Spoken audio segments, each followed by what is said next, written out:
الحمدللہ رب العالمین والصلاة والسلام علی سید المرسلین اما بعد۔ فن خطابت کورس ہماری اس کی کئی کلاسیں پہلے گزر چکی ہیں۔ آج ہم خطابت کی 4 اقسام، ویسے کہ خطابت کی بہت سی اقسام ہم نے مختصر طور پر سمجھ لی تھی کہ کتنی قسم کی اقسام ہیں، اور ان میں سے کافی ساری ہم نے پڑھ لی۔ تقریباً آج کل جو شمار کی جاتی ہیں 25 اقسام جو ہے بولنے کی، خطابت کی جو اقسام شمار ہوتی ہیں، لیکن کیونکہ ہمارا مقصد سب نہیں ہے، اور کیونکہ ہم ایک مخصوص انداز سے چل رہے ہیں اور ہمارا ایک ٹارگٹ اور اہداف ہے، تو وداؤٹ ہدف ہم آگے نہیں جا رہے، تو ان میں سے کچھ ہماری زندگی سے، میرے اور آپ کی جو دیندار لوگ ہیں ان کی زندگی سے جو جڑی ہوئی چیزیں ہیں، اور مستقبل میں آگے ہمیں اسی ویرائٹی میں آگے جانا ہے، تو ان اقسام کی طرف آج ہم آ رہے ہیں۔ پھر اس کی سٹیپ بائی سٹیپ طریقہ کار، تیاری، مواد اور باقی ان چیزوں کو لے کر چلیں گے۔ تو پہلی تمام چیزیں ہماری بنیادی سی، اب بنیاد سے ہم اوپر کی طرف آ گئے ہیں، اب ہم اپنے اہداف کو طے کرتے ہوئے جائیں گے، اہداف مقاصد کی طرف بڑھتے جائیں گے۔ تو آج خطابت کی 4 قسمیں جو میری اور آپ کی زندگی کے لیے ضروری ہیں، اور ہر عالم اور عالمہ کے لیے، واعظہ کے لیے ان کی معلومات بھی ہونا، اس فن کی جانکاری بھی، اور اس فن کا ماہر بھی ہونا ضروری ہے۔ تو آج ہم خطابت کی وہ 4 اقسام جو علماء کے لیے اور عالمات کے لیے ضروری بھی ہیں، اور وہ ان کی زندگی کا دوسرا حصہ ہیں اور ضروری ہے، بلکہ ہمارے استاد کہا کرتے ہیں کہ دین کو سیکھنا یہ 70% ہے، اور 30% اس کو ڈیلیور کرنے کا طریقہ ہے۔ اگر اس کو لوگوں تک پہنچانے کا، اس کو ڈیلیور کرنے کا وہ 30% حصہ اگر کسی کو آتا ہے، تو وہ 70% جو علم اس نے سیکھا ہے وہ کارآمد ہو جائے گا، اس کا فیض آگے جائے گا اور اس سے لوگوں کو فائدہ ہوگا۔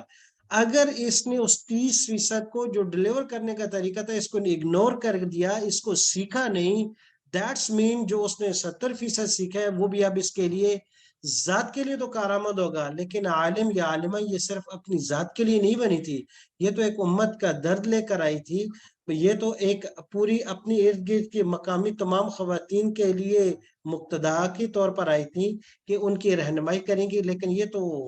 اس کے لیے پھر نہ رہی، تو گویا کہ 6 سال یا 8 سال کی محنت ایک طرف رائے گاں جا رہی ہے۔ جی، تو خطابت کی 4 اقسام جو سب سے پہلے ان میں سے درس قرآن اور درس حدیث ہے۔ تذکیر بالکتاب و سنہ، کہ جب بھی کبھی موقع ملے، بلکہ ہماری عالمات کو یہ ضروری ہے کہ وہ تھوڑا ہو زیادہ ہو لیکن درس قرآن اور درس حدیث کا جو ہے اپنے ہاں معمول بنائیں،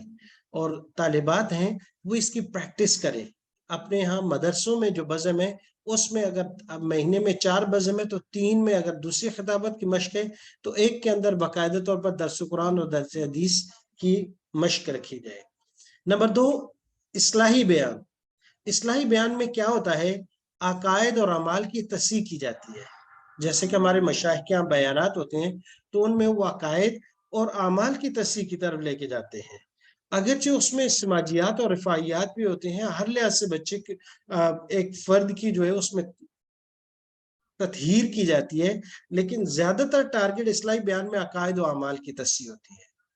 اور تیسری جو اقسام ہے علمی اور فکری خطاب، اہل علم سامعین کے سامنے علمی اور تحقیقی ادارہ خیال، اس کو لیکچر پریزنٹیشن بھی کہہ سکتے ہیں، آج کل ہمارے ہاں بھی اکثر دی جاتی ہیں، جیسے کہ یہ ہماری خطابت کورس بھی ایک جو ہے پریزنٹیشن کی شکل میں چل رہا ہے۔ اور چوتھی جو عام تقریر، محافل اور مجالس عمومی خطاب، جیسے جمعہ کا بیان ہو گیا، جلسہ جلوس ہو گیا، ہماری خواتین کو کبھی مدرسے میں بچیوں کے سامنے بیان کا موقع مل جاتا ہے، کبھی امہات آتی ہیں بچیوں کی تو ان کے سامنے بات کرنے کا موقع مل جاتا ہے، اسی طرح تبلیغ میں جانے کا موقع مل جائے مستورات میں تو وہاں عام خواتین کو واعظ اور بیان کرنے کا ہوتا ہے۔ تو یہ عام تقریر میں وہ تمام کی تمام تقریریں شامل ہیں۔ کبھی ختم قرآن ہو گیا، کسی نے دعوت دے دی وہاں پر کر لیا، کسی کے گھر میں اور کوئی ایسا اچھی اوکیزن ہے، کوئی تقریب ہے تو اس کے اندر جو ہے بات کر لی جائے، تو یہ تمام کے تمام اس عام تقریر میں آ جاتی ہیں، لیکن کیونکہ مقصد اس میں ہمارا دین اور اسلام، اعلاء کلمت اللہ، یہ تمام چیزیں ہوتی ہیں، اور پیچھے والی تینوں چیزیں مکس ہو کر اس عام بیان میں آ جاتی ہیں۔ جی، تو ان چاروں اقسام کے اصول آداب ملتے جلتے ہیں،